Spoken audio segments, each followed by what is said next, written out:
15 अगस्त 1947 को भारतीय अवाम को अंग्रेजों की गुलामी से आजादी मिली थी। आज मुल्क की आजादी के 74 साल मुकम्मल हो चुके हैं। इसके लिए हुकूमत ने भारत की पुरवकार तारीख को अवाम तक पहुंचाने के लिए अमृत महोत्सव का आगाज किया है। 75वें यौम आज़ादी के मौका पर आज़ादी के मतवालों को याद करते हुए हम उनके अजीम कारनामों पर फख्र महसूस करते हैं।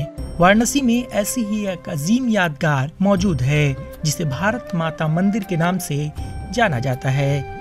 25 अक्टूबर 1936 में महात्मा गांधी जी के हाथों इसका उद्घाटन हुआ और बाबू श्री शिव प्रसाद गुप्त जी का यह विचार था कि भारत ही एक ऐसा देश है जहाँ पे सभी जाति धर्म समुदाय के लोग एक साथ रहते हैं, तो क्यों ना ऐसा मंदिर बने जहाँ पे सभी देश के जाति के धर्म के लोग बिना किसी भेदभाव के इस मंदिर में आके दर्शन कर सके, क्योंकि देश भी आज़ाद नहीं हुआ था और अंग्रेजों से लड़ना भी था।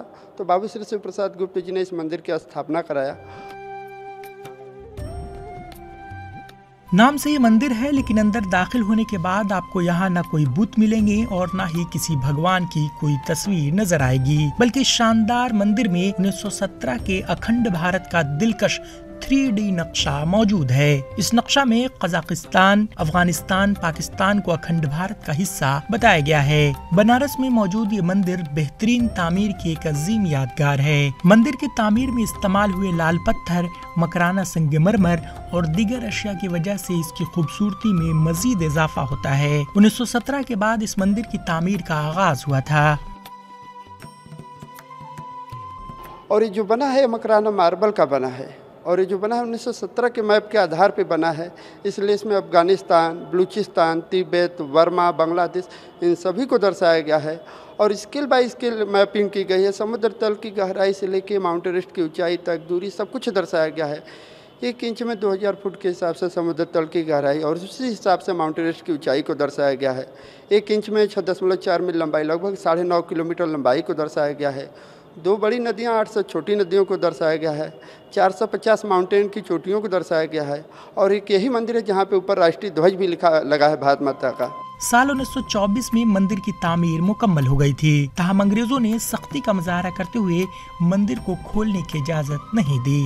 हालांकि 12 साल बाद अक्टूबर 1936 में महात्मा गांधी ने इस मंदिर का इफ्तिताह किया। वाराणसी के चंदवा सब्जी मंडी इलाके में वाक़ ये मंदिर मुहिब्बे वतन और मुल्क से मोहब्बत करने वालों के लिए एक बड़ा मकाम रखता है। आजादी के मतवालों की कुछ तस्वीरें इस मंदिर की दीवारों पर लगाई गई हैं। इनमें महात्मा गांधी के अलावा उस वक्त के अजीम क्रांतिकारियों की तस्वीरें भी मौजूद हैं जो जद्दोजहद आजादी के वाकयात बयान करती हैं। दुनिया में इकलौता ऐसा मंदिर है जहां पर अखंड भारत की पूजा की जाती है। क्योंकि बाबू श्री शिव प्रसाद गुप्त जी ने सन 1918 में भारत माता मंदिर की स्थापना, 1920 में आज अखबार की स्थापना, उस समय जो थे आज़ादी से रिलेटेड जितने भी लोग हुआ करते थे उनके यहाँ ये पेपर निःशुल्क जाया करता था और अंग्रेज छापा मारा करते थे तो चोरी छुपे आज यहाँ छप रहा है तो कल वहाँ छपा करता था। और 1921 में महात्मा गांधी काशी विद्यापीठ की स्थापना कराया जो कि उस समय जो भी क्रांतिकारी हुआ करते थे उनको कहीं एडमिशन नहीं हुआ करता था, तो इसलिए बाबू श्री शिव प्रसाद गुप्त जी ने महात्मा गांधी काशी विद्यापीठ की स्थापना कराया